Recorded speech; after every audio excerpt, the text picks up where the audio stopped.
नमस्कार साथियों, 21वीं सदी के वर्तमान भारत उस स्वर्णिम समय में जी रहा है। ये देश का बहुत बड़ा सौभाग्य है कि हमारे देश और प्रदेश का शीर्ष नेतृत्व करने वाले बहुत ही कर्मठ, निस्वार्थ और देश के विषय में चिंतन करते हुए देश को आगे बढ़ा रहे हैं। क्या अतीत से लेकर आज तक कभी आपने कल्पना की थी कि कुछ व्यक्ति ऐसे भी हो सकते हैं जहां आयुष्य की, योग की, स्वच्छ भारत, स्वस्थ भारत की, स्वच्छ गंगा की, घर घर योग, घर घर निरोग, बिजली, पानी जैसे विषयों पर चिंतन कर कर देश के विषय में इतनी गंभीरता से देश के शीर्ष नेतृत्व करने वाले व्यक्ति सोच सकते हैं। लेकिन देश का दुर्भाग्य यह है कि इस तंत्र में जो व्यक्ति या इस तंत्र के अंदर जो भी एडमिनिस्ट्रेटिव लोग काम कर रहे हैं,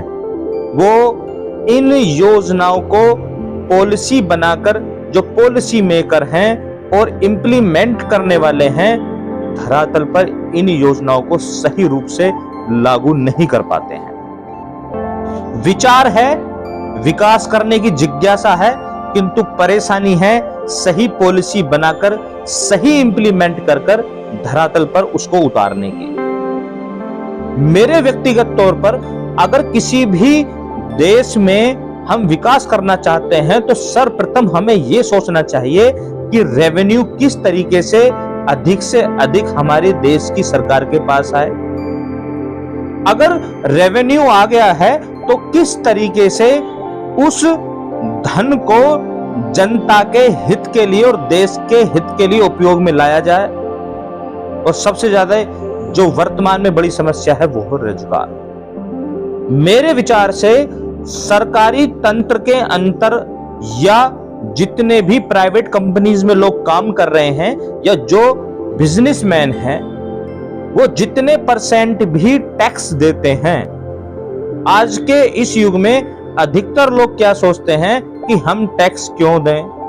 तो क्यों ना पॉलिसी मेकर इस विचार पर चिंतन करें कि जो भी व्यक्ति टैक्स देता है, चाहे वो सरकारी है या प्राइवेट है या फिर बिजनेसमैन है, अगर किसी व्यक्ति की वार्षिक 5 लाख, 10 लाख, 15 लाख या 20 लाख या उससे अधिक टैक्स के दायरे में आता है, तो उसकी जो मूलभूत जरूरतें हैं, जैसे इलेक्ट्रिसिटी, जैसे शिक्षा, स्वास्थ्य, टोल प्लाजा टैक्स या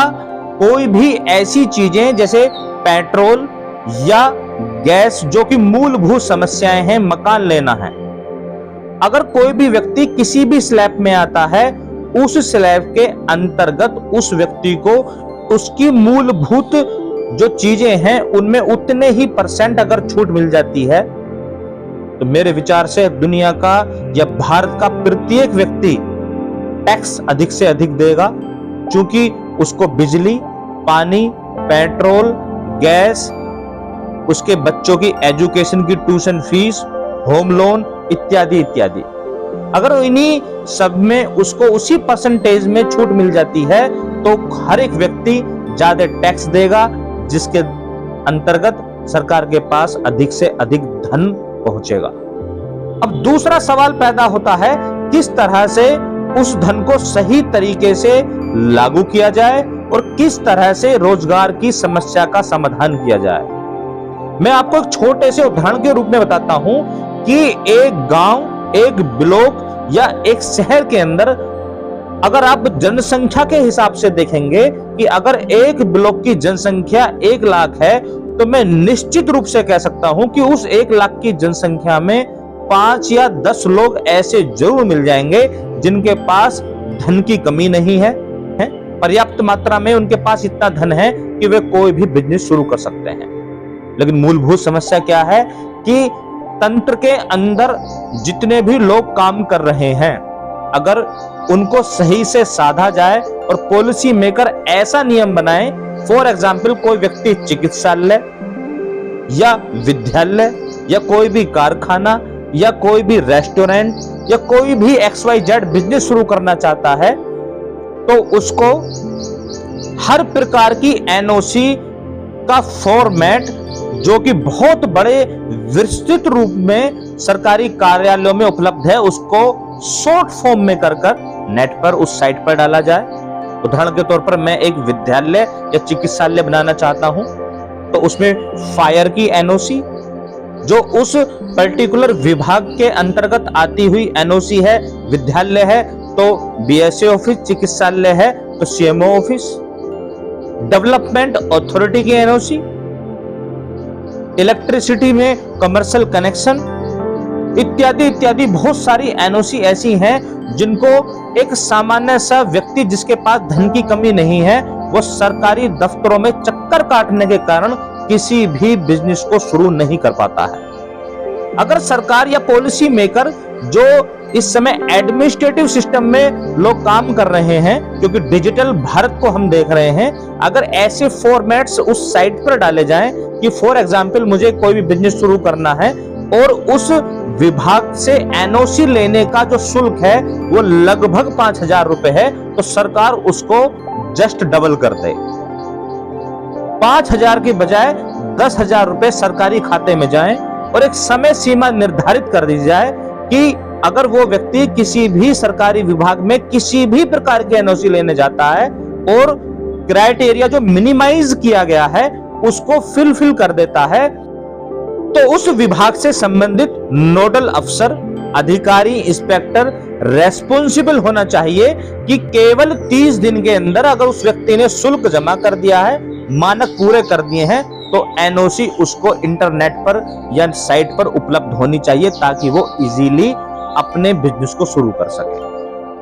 अब सरकार के पास हमारे देश में और प्रदेश में कितने हजारों हेक्टेयर जमीन ऐसी पड़ी हुई है जो उपयोग में नहीं आ रही है, और कोई व्यक्ति ऐसे हैं ब्लॉक के अंदर जिनके पास धन की कमी नहीं है। अगर सरकार उनको जगह आवंटित कर देती है और बोल देती है कि ये जमीन हम आपको इतने वर्षों के लिए या हम आपको ये देते हैं, और ये सभी NOC सरकारी सिस्टम के द्वारा आपको निःशुल्क रूप से जो सरकारी खर्चा है आपको दिलाई जाएगी, आप इस व्यापार को शुरू करें, तो मेरा मानना है बहुत सारे लोग निश्चित रूप से इस ऐसे मुहिम से जुड़कर अपने अपने अलग अलग व्यवसाय शुरू करेंगे, जिससे न केवल उस एरिया का विकास होगा बल्कि वहां रह रहे लोगों को रोजगार भी मिलेगा। इसमें सरकार ये भी कर सकती है कि अगर कोई भी इस तरह के इनिशिएटिव लिए जाते हैं जहां पर हम डेवलपमेंट की बात कर रहे हैं और वो रोजगार उन व्यक्तियों के द्वारा अच्छी तरीके से चल जाता है, तो उसका कुछ प्रतिशत सरकारी खजाने में उस पर्टिकुलर बिजनेस या उस पर्टिकुलर सिस्टम से सरकारी खजाने में दिया जाएगा। मैं किसी व्यक्ति को यह नहीं कह रहा हूं कि ये कोई बहुत ही सटीक और अचूक बाण है, समाधान है, लेकिन अगर हम टैक्स दाता को उसकी मूलभूत समस्याओं के अंतर्गत उसको छूट देते हैं जो कि उसको मिलनी चाहिए, चाहे वो सरकारी है, गैर सरकारी है या बिजनेसमैन है, और अगर किसी भी गांव, ब्लॉक और शहर में ऐसे व्यक्तियों को जिनके पास धन की कमी नहीं है, उनको सरकारी दफ्तरों के चक्कर ना काटकर उनको इजी वे में वो फैसिलिटी प्रोवाइड कराई जाए, तो मैं निश्चित रूप से ये कह सकता हूं कि न केवल टैक्स दाताओं की मात्रा बढ़ेगी, धन की मात्रा सरकारी खजाने में बढ़ेगी, बल्कि एक एक गांव, ब्लॉक और शहर का विकास होगा और लोगों को रोजगार मिलेगा।